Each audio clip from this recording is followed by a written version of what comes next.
സ്കൂളുകളിലെ സൂംബ പരിശീലന ചുമതല ഏൽപ്പിച്ചതിനെതിരെ കായിക അധ്യാപകർ പോസ്റ്റുകളുടെ കുറവ് ഉൾപ്പെടെ കായിക അധ്യാപകർ നേരിടുന്ന നിരവധി പ്രശ്നങ്ങൾ പരിഹരിക്കാതെയാണ് സൂംബ ചുമതല നൽകുന്നത്. തസ്തിക പുനർനിർണയം പൂർത്തിയാകുന്നതോടെ കൂടുതൽ കായിക അധ്യാപകർ പുറത്താകും. പരിഹാരം ആവശ്യപ്പെട്ട് കായിക അധ്യാപകരുടെ സംഘടന വിദ്യാഭ്യാസ മന്ത്രിക്ക് പരാതി നൽകി.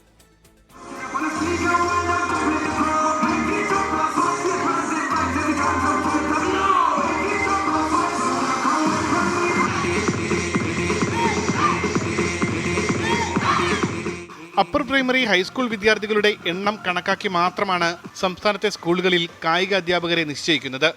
പക്ഷേ അതുപോലും കുറവാണ്. 2739 യു പി സ്കൂളും 2663 ഹൈസ്കൂളും ഉണ്ടെങ്കിലും ആകെ അധ്യാപകരുടെ എണ്ണം 1800-ൽ താഴെയാണ്.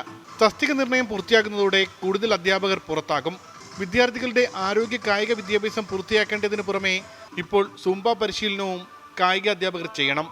ഈ സാഹചര്യത്തിൽ കൂടിയാണ് കായിക അധ്യാപകരുടെ സംഘടന സൂംബ പരിശീലനത്തിനെതിരെ രംഗത്തെത്തിയത്. കായിക അധ്യാപകർക്ക് അതിനുള്ള വേറെ പ്രത്യേക ട്രെയിനിങ് ഇതുവരെ നമുക്ക് ലഭിച്ചിട്ടില്ല. സൂംബയ്ക്കുള്ള മറ്റ് 10-37 ഗെയിംസ് 40-50ഓളം ഗെയിംസ് തന്നെ നമുക്ക് നടത്തി തീർക്കാൻ പോലും സമയമില്ല. ഏറ്റവും കൂടുതൽ മത്സര ഇനങ്ങളുള്ളത് സീനിയർ ജൂനിയർ വിഭാഗത്തിലാണ്. ഈ സീനിയർ ജൂനിയർ കുട്ടികൾ കൂടുതലും ഉള്ളത് ഹയർ സെക്കൻഡറിയിലാണ്. ഹയർ സെക്കൻഡറിയിൽ നമ്മുടെ ഇല്ല, അവിടെ ഇല്ല, കായികാധ്യാപകരും ഇല്ല. കായിക അധ്യാപകരുടെ തസ്തിക നിർണയത്തിനുള്ള മാനദണ്ഡം മാറ്റണമെന്നും ഇവർ ആവശ്യപ്പെടുന്നു. ഓരോ സ്റ്റാഫ് ഫിക്സേഷൻ കഴിയുമ്പോഴും സംസ്ഥാനത്തെ പൊതുവിദ്യാലയങ്ങളിലെ കായികാധ്യാപകരുടെ എണ്ണം കുറഞ്ഞു വരികയും പലരും ജോലിയും കൂലിയും നഷ്ടപ്പെട്ട് പുറത്തു പോവുകയും ചെയ്യുന്ന ഒരു സാഹചര്യമാണ് നിലനിൽക്കുന്നത്.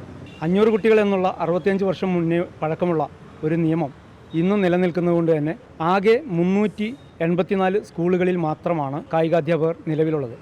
ആരോഗ്യ കായിക വിദ്യാഭ്യാസം നിർബന്ധിത പാഠ്യ വിഷയമാക്കി മാറ്റി മുഴുവൻ വിദ്യാർത്ഥികൾക്കും പഠനാവകാശം ഉറപ്പാക്കണം. ഈ ആവശ്യങ്ങൾ ഉന്നയിച്ച് വിദ്യാഭ്യാസ മന്ത്രി വി ശിവൻകുട്ടിക്ക് അധ്യാപകരുടെ സംഘടന പരാതി നൽകി. ഉമേഷ് ബാലകൃഷ്ണൻ, 24 തിരുവനന്തപുരം.